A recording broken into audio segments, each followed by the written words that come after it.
Current electricity के third lecture में हम बात करेंगे ग्रुपिंग ऑफ रजिस्टर्स की। रजिस्टर की ग्रुपिंग सीरीज़ और पैरेलल में होती है, ये हमने 10th क्लास में भी थोड़ा सा पढ़ा था, ध्यान देते हैं। सीरीज़ में करंट सेम रहता है और पोटेंशियल डिफरेंटली डिस्ट्रीब्यूट करता है, ठीक है। तीनों में जैसे तीन रजिस्टर लिए हैं तो इनमें पोटेंशियल डिस्ट्रीब्यूट करेगा V1, V2, V3, लेकिन पूरे सर्किट का करंट रहेगा I, ठीक है। एक चीज़। दूसरी चीज़, करंट एडिटिव होता है, यानी कि अगर इसका टोटल पोटेंशियल V है तो वो होगा V1 plus V2 plus V3, ठीक है। तो हमने यहाँ पे ले लिया V equivalent is equals to V1 plus V2 plus V3। हम जानते हैं ओम्स लॉ के हिसाब से V इक्वल्स टू IR होता है, तो V1 हो जाएगा IR1, V2 हो जाएगा IR2, V3 हो जाएगा IR3। I तो कट गया, तो R इक्विवेलेंट बना R1 plus R2 plus R3, या R सीरीज़ बना R1 plus R2 plus R3।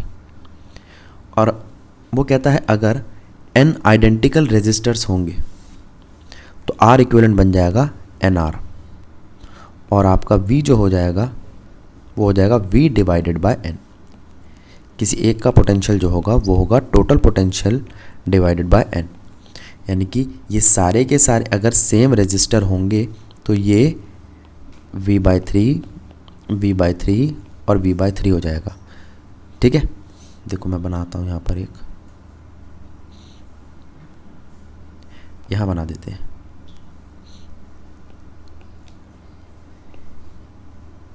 ये हमने एक केस लिया जिसमें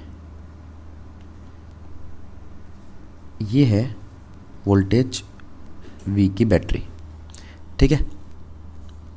इसके अंदर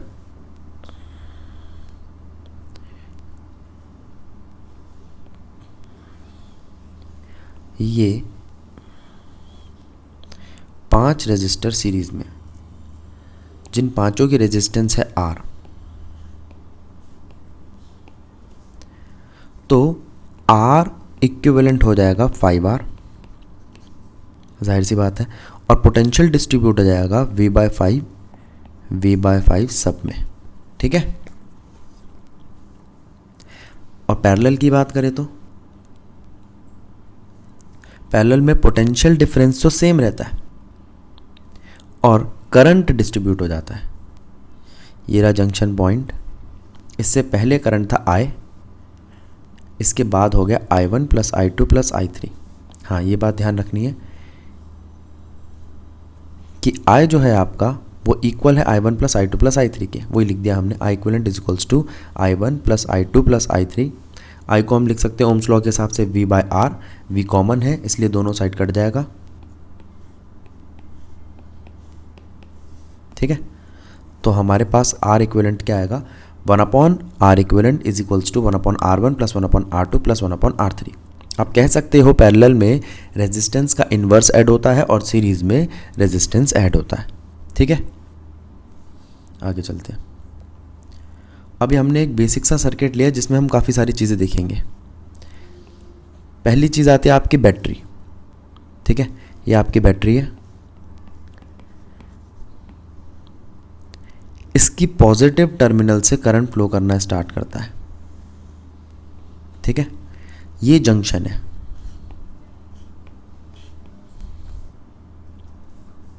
ये ओवरलैपिंग वायर है, ठीक है। ये क्रॉस्ड वायर है। यहाँ से जहाँ से करंट फ्लो करना चालू किया, इस सर्किट के सीरीज़ में अगर हमने एमीटर लगा दिया तो इस सर्किट का ये करंट बता देगा, ठीक है। अगर मैं एमीटर यहाँ लगाऊं तो वो इस वायर में कितना करंट फ्लो हो रहा है ये बता देगा, ठीक है। और अगर मुझे किसी, जैसे ये एक फ़ैन लगा रखा है, एक बल्ब लगा रखा है, ये रजिस्टर लगा रखे हैं, इनमें से किसी का पोटेंशियल, टर्मिनल पोटेंशियल मुझे फाइंड आउट करना हो तो मैं उसके साथ पैरेलल में वोल्ट मीटर लगा दूंगा। सिंबल गलत बना दिया, देखो, पैरेलल में वोल्ट मीटर लगा दूंगा। यहाँ एक केस बना भी रखा है, देखो, ये इस रेजिस्टर का, इसको नाम दे देता हूँ मैं आर रेजिस्टर का टर्मिनल पोटेंशियल बता देगा मेरे को। ठीक है, तो वोल्ट मीटर हमेशा पैरेलल में लगता है, एमीटर हमेशा सीरीज में लगता है, करंट बैटरी के पॉजिटिव टर्मिनल से स्टार्ट होता है। एक चीज़ और यहाँ पे ध्यान दो, ये करंट की डायरेक्शन दिखा रखी है,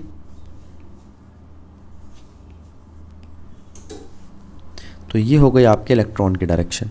ठीक है, करंट और इलेक्ट्रॉन की डायरेक्शन हमेशा इनवर्स होती है। अगर करंट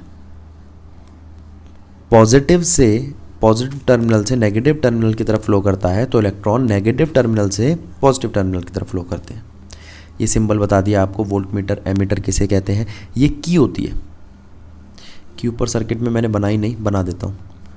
देखो, अगर मैं यहाँ पे की लगाता हूँ, ये देखो ये की है, ये की क्या करेगी, अगर ये की क्लोज है तो सर्किट काम कर रहा है, और अगर ये की ओपन है तो सर्किट काम नहीं कर रहा है, करंट फ्लो नहीं कर रहा है। बैटरी बता दिया, क्रॉस वायर बता दिया, ओवरलैप बता दिया। ठीक है, आगे चलते हैं। अब यहाँ पे हमने एक केस लिया है, find equivalent resistance of following case. अब देखो, इस केस के अंदर मुझे साफ दिखाई दे रहा है कि ये रही आपकी बैटरी, यहाँ से करंट फ्लो होना चालू हुआ, जहाँ से करंट बटा वो दोनों रेजिस्टर पैरेलल हो गए। ठीक है, और जहाँ करंट नहीं बट रहा वो सीरीज़ है। ठीक है, तो ये दोनों रेजिस्टर सीरीज़ है, ये दोनों रेजिस्टर पैरेलल है, ये दोनों रेजिस्टर सीरीज़ है, ये दोनों रेजिस्टर सीरीज़ है, और इनका जो आंसर आएगा सीरीज़ में वो आपस में पैरेलल होगा। ठीक है, तो पहले हमने सीरीज़ कॉम्बिनेशन सॉल्व किए, 2 ओम 2 ओम 4 बन जाएगा। इसका भी अगर मैं सारे रेजिस्टर 2 ओम के ले लेता हूँ तो ये भी बन जाएंगे आपके 4 ओम। अब देखो, ये बन गया एक 4 ओम का, ये, और ये नीचे वाला देखो ये बन गया एक 4 ओम का। ठीक, ये 2 ओम का ही है, ये दोनों मिलके 4 ओम के बन गए और ये दोनों मिलके 4 ओम के बन गए। तो इसके बाद जो इसका इक्विवेलेंट सर्किट बना है वो ये है। अब इसमें आपको क्या दिखाई दे रहा है, ध्यान देना, ये 4 ओम का है, ये 4 ओम का है पैरेलल में, ये 4 ओम का है, ये 4 ओम का है, तो 1/4 इसका हो जाएगा। देखो मैं करके दिखाता हूँ, 1/4 प्लस 1/4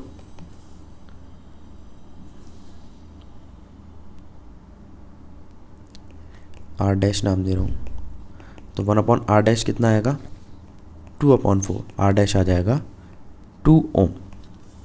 ठीक है, तो जैसे इसका हुआ 2 ओम, इसका हो जाएगा 2 ओम, ये 2 ओम था ही पहले से ही। तो लास्ट सर्किट में हमारे पास क्या आएंगे, 2 ओम प्लस 2 ओम प्लस 2 ओम। ठीक है, तो इक्विवेलेंट रेजिस्टेंस क्या आ जाएगी आपकी, 6 ओम। बैटरी का पोटेंशियल कितना था, यानी कि पूरे सर्किट का पोटेंशियल 10 ओम, तो करंट कितना हो जाएगा, V/R 10/6। ठीक, अच्छा, अब अगर मैं आपसे कहूँ कि मुझे सिर्फ स्टार्टिंग में ही कह देता, सिर्फ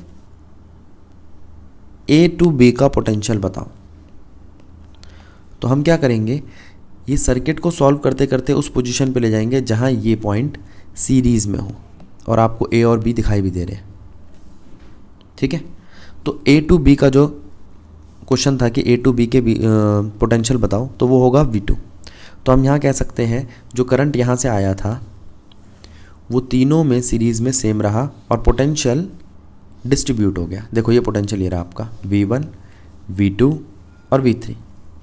ठीक है, अब V1 जो पोटेंशियल है, V2 जो पोटेंशियल है और V3 जो पोटेंशियल है, वो जिन रेजिस्टेंस के लिए वो तीनों रेजिस्टेंस इक्वल है तो पोटेंशियल भी इक्वल होगा, यानी कि V1 क्या होगा, equal to V2 equal to V3। तो तीनों हो जाएंगे 10/3।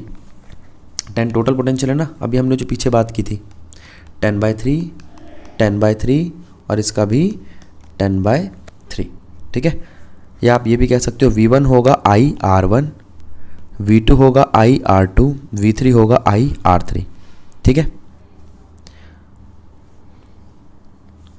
अब मान लो वो कहता है कि इस सर्किट में जाओ, ये जो आपको दिखाई दे रहा है ये सर्किट, और सिर्फ इस सर्किट का करंट और पोटेंशियल निकालो, तो आप क्या करेंगे?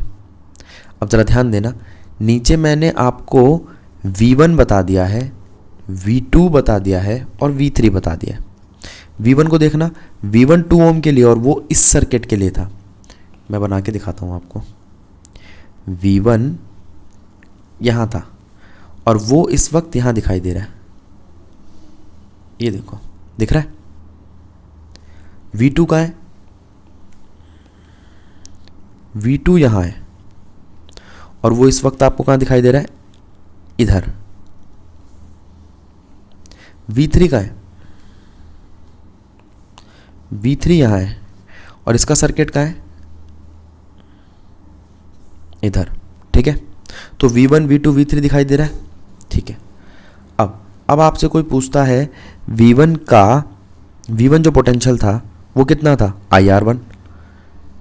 अब ऊपर जाके पोटेंशियल सेम रहेगा, ये V1 यहाँ पर भी रहेगा, V1 यहाँ पे भी रहेगा, पैरेलल में पोटेंशियल चेंज नहीं होता, लेकिन करंट तो चेंज होता है। जो I करंट आ रहा था वो I1 और I2 में बढ़ गया। अब आपको करंट निकालना है, तो करंट क्या होगा? करंट होता है V डिवाइडेड बाय R। तो जो आपका V1 था उसको R से डिवाइड कर दो, आपका करंट आ जाएगा। ठीक है, तो अब हम क्या कर रहे हैं? हम सर्किट में उल्टा चल रहे हैं। पहले हमने लास्ट का जो सीरीज वाला सर्किट निकाला था उससे आपके पोटेंशियल निकाल लिए, अब उन पोटेंशियल से हम करंट निकाल लें। तो यहाँ पर I1 और I2 जो आपको निकालना है उसमें I1 कितना आएगा आपका? V1 डिवाइडेड बाय R, और R कितना है? 4 ओम। ठीक है, तो V1 डिवाइडेड बाय R बन जाएगा I1 और V2 डिवाइडेड बाय R बन जाएगा I2। आप ये भी कह सकते हो कि भैया दोनों रेजिस्टर इक्वल है तो करंट आधा आधा बढ़ जाएगा, ये बात भी ठीक है। करंट कितना निकला था हमारा? 10/6 एम्पेयर। तो 10/6 का यहाँ जाएगा 10/12, यहाँ जाएगा 10/12। ठीक है, ये तो फिर आपके हिसाब से है कि भाई आप कैलकुलेशन आसान करना चाहते हैं, आपको पता है कि सारे रजिस्टर इक्वल हैं, तो हम इक्वली डिस्ट्रीब्यूट करते चलेंगे करंट को और पोटेंशियल को। जैसे नीचे पोटेंशियल को मैंने 10/3 10/3 10/3 कर दिया था। ठीक है, हाँ, अगर इक्वल नहीं आते तो आपको पूरा प्रॉपर सॉल्व करना पड़ेगा। अब मान लो वो कहता है इससे और पीछे चले जाओ, ये जो येलो वाला सर्किट है यहाँ कैसा दिखाई दे रहा है? देखो ये है येलो पार्ट आपका, ये ग्रीन पार्ट और ये रेड पार्ट। तो अब मैं सर्किट में और पीछे गया और उसने सिर्फ इतने से हिस्से का पूछ लिया कि आप ना सिर्फ इस पॉइंट का करंट और पोटेंशियल बताओ, तो क्या करोगे आप? तो पहली बात तो ये, यहाँ पर आते हुए करंट चेंज नहीं हुआ। जब हम यहाँ गए थे तो एक करंट इधर गया था, एक करंट इधर गया था। ठीक है, ये I1 था, ये I2 था। ठीक है, I1 क्या था? I/2, ये भी था I/2, आधा आधा बढ़ गया था। ठीक है, ये था आपका 10/6 डिवाइडेड बाय 2, ये भी 10/6 डिवाइडेड बाय 2। ठीक है, तो करंट तो अब चेंज नहीं होगा सीरीज़ में, लेकिन पोटेंशियल तो चेंज होगा। पोटेंशियल इस सर्किट में कितना था? देखो पैरेलल वाले केस में पोटेंशियल था V1 और V1 आपका कितना था? V/3 यानी कि 10/3। अब वो 10/3 यहाँ बटेगा, 10/3 इसके लिए और इसके लिए, यानी कि सीरीज़ में बटेगा, इसके लिए और इसके लिए बटेगा। तो 10/3 हाफ हो जाएगा यहाँ पे, 10/3 हाफ हो जाएगा यहाँ पे, तो दोनों में बढ़ जाएगा आधा आधा और हो जाएगा 10/6 10/6। ठीक है, इस केस को सॉल्व करना, अगर कोई दिक्कत आए तो पूछना मेरे से। ठीक है, बस याद क्या रखना है कि हम जैसे इक्विवेलेंट रेजिस्टेंस को सॉल्व करने के लिए आए थे, तो यहाँ पर हम इस तरीके से इस लास्ट पॉइंट पे आ चुके हैं। अब इसको वापस लेके जाएंगे तो हमें एक एक करके जिस भी सेक्शन के लिए वो V या I मांगे वो मिल जाएगा। पहले हमने क्या निकाला? Equivalent resistance. टोटल सर्किट का पोटेंशियल हमें दे रखा था, इक्विवेलेंट करंट निकाला। उसके बाद हमने उन तीनों का इस्तेमाल करके किसी भी सेक्शन में किसी भी सेक्शन का, किसी भी रजिस्टर का करंट पोटेंशियल निकाल सकते हैं। ठीक है, अब ये कुछ केसेस हैं, इनको सॉल्व करते हैं। ज़रा देखो ये पहला केस क्या कहता है। ये कहता है ये है आपका टर्मिनल ए, ये है आपका टर्मिनल बी। यहाँ से करंट चला, अगर ये पॉजिटिव साइड है तो, और यहाँ बट गया। यहाँ तो नहीं बटा, यहाँ तो नहीं बटा, तो जो ऊपर के दोनों रजिस्टर है वो सीरीज़ में, जो नीचे के दोनों रजिस्टर है वो भी सीरीज़ में। ठीक है, तो एक सीरीज़, दो सीरीज़, फिर बाद में पैरेलल हो जाएंगे। एक सीरीज़, फिर दो सीरीज़, फिर बाद में पैरेलल हो जाएंगे। ऐसी ये एक सीरीज़ और ये दो सीरीज़। ठीक है, आगे देखो। अब इसको देखो आप, ये दोनों मिलके बन गए ये सीरीज़, ये दोनों मिलके बन गए ये सीरीज़। ठीक है, अब मान लो हम केस ले लेते हैं 2 ओम के सारे, तो 2 और 2 मिलके बन गए 4 ओम, 2 और 2 ओम मिलके बन गए 4 ओम। तो 4 ओम ये, 4 ओम ये, 4 ओम का ये, 4 ओम का ये, 4 ओम का ये और 4 ओम का ये। पैरेलल में 1/4 कितना होगा, पैरेलल में इन दोनों का कितना हो जाएगा, 1/4 प्लस 1/4, यानी कि फिर से वही 2/4, उसको उल्टा करेंगे 2 ओम। ठीक, तो 2 ओम इसका, 2 ओम इसका और 2 ओम इसका, तो कितना हो जाएगा 6 ओम। तो इक्विवेलेंट रेजिस्टेंस इस केस का आएगा 6 ओम अगर सारे रजिस्टर 2 ओम के हैं। तो एक और केस देखते हैं। अच्छा, ऐसा केस आए जिसमें काफ़ी सारे रजिस्टर इस तरीके से अरेंज हो, तो आप क्या करोगे। तो भाई हम क्या करेंगे, हम इस बैटरी को देखेंगे और इससे सबसे दूर चले जाएंगे और यहाँ पर देखेंगे ये दोनों कैसे हैं, सीरीज़ में सॉल्व करेंगे और ये नया बनाएंगे सर्किट। अब ये जो सीरीज़ है वो इसके साथ कैसी है, R1 प्लस R2, सॉल्व होने के बाद ये क्या बन जाएंगे, इसके साथ पैरेलल। अब ये तीनों हटे, इनके जगह सिर्फ एक आ गया, वो इसके साथ कैसा है, सीरीज़ में। ठीक है, और ये केस चलता जाएगा आगे। इसको अभी एक्सपेंड करेंगे। देखो इसको यहाँ एक्सपेंड कर लेते हैं।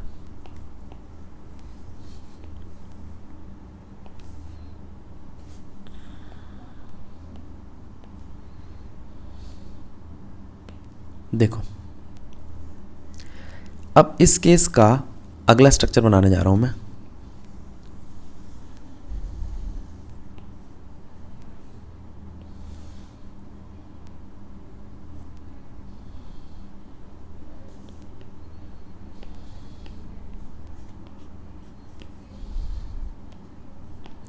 ये देखो, ठीक है, इसमें मैंने किसको रब किया, इसको, और इनको हटा के नया बनाया ये, जो पैरेलल है इसके साथ। ठीक, इनको नाम देते हैं स्टार्टिंग से। यह है R1, R2, यह है R3, R4, R5, R6, R7, R8, R9। ठीक है, अब R1 R2 मिलकर बन गए हैं RA। याद रखना RA क्या है, R1 प्लस R2। अब ये था आपका R3, R4, R5, R6, R7, R8, R9। ठीक है, अब RA और R3 को ऐड करेंगे, पैरेलल है, क्या आएगा,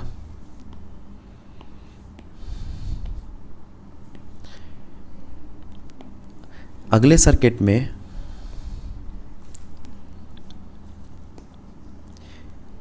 ये तो हमने पहले सर्किट में गायब किया था, सीरीज बनाया था। अब इस सर्किट में ये भी हटेगा,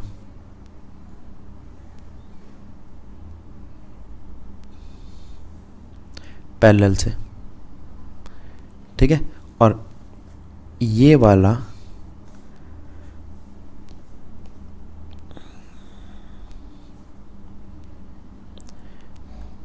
इक्विवेलेंट रेजिस्टेंस आएगा आर बी। आर बी क्या है? 1/RB, पैरेलल है ना, 1/RA प्लस 1/R3। ठीक है, अभी ये बचे हुए हैं R4, R5। अब RB और R4 सीरीज़ में, ज़रा ध्यान दो, अगले सर्किट में क्या होगा? इस केस के अंदर आपका ये जा चुका था पहले ही, इसको और छोटा कर रहा हूँ मैं, इधर ध्यान दो। ये सीरीज़, फिर इस सीरीज़ का कॉम्बिनेशन इसके साथ पैरेलल, इस पैरेलल का कॉम्बिनेशन इसके साथ सीरीज़, तो जो फाइनल बनकर आया हमारा एंड में वो आया ये।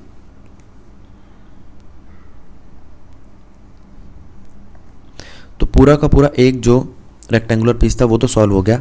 अब बन चुका है RC, और RC क्या है? R4 और RB का सीरीज़। RC है R4 और RB का सीरीज़। अब क्या होगा? अब फिर से वही चीज़ें दोबारा चालू हो जाएंगी, ये दोनों पैरेलल सॉल्व होंगे, फिर जो आंसर आएगा इन दोनों का वो इसके साथ सीरीज़, फिर ये जो तीनों होंगे जो आंसर होगा इनका रिजल्टेंट वो इसके साथ पैरेलल, फिर ये सारे इसके साथ सीरीज़, और फिर ये जो पूरा बनकर आएगा जैसे अब लास्ट में आया इसके साथ पैरेलल। ठीक है, केस समझ आया? ध्यान से समझना है इसको, नहीं समझ आया तो पूछ लेना टेलीग्राम पे। आगे, अब ये दोनों देखो,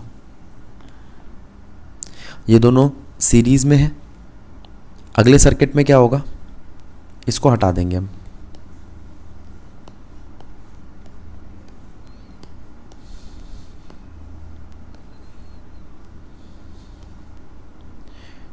ये देखो अगले सर्किट में ये हटेगा और इनकी जगह ये आ जाएगा।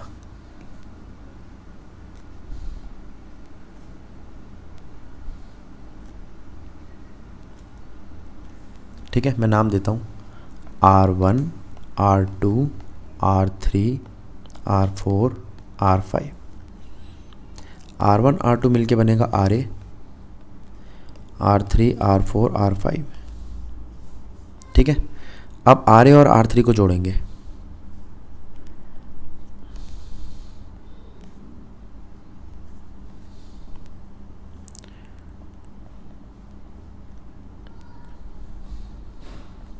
और वो बनेगा ये।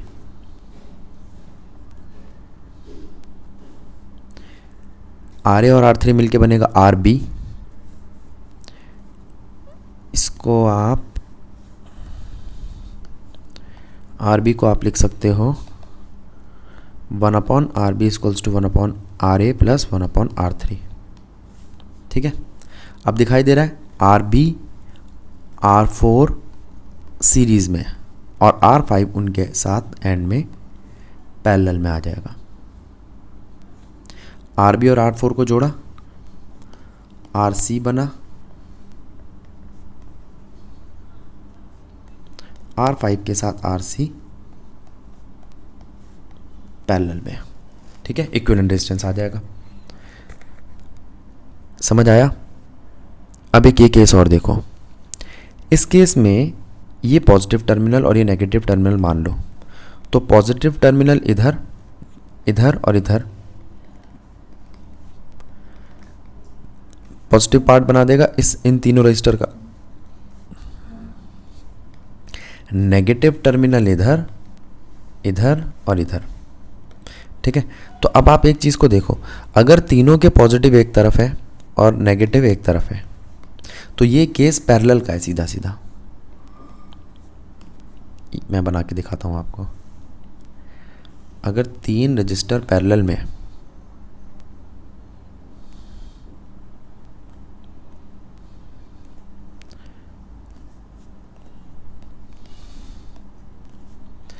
तो उसका मतलब क्या है? देखो,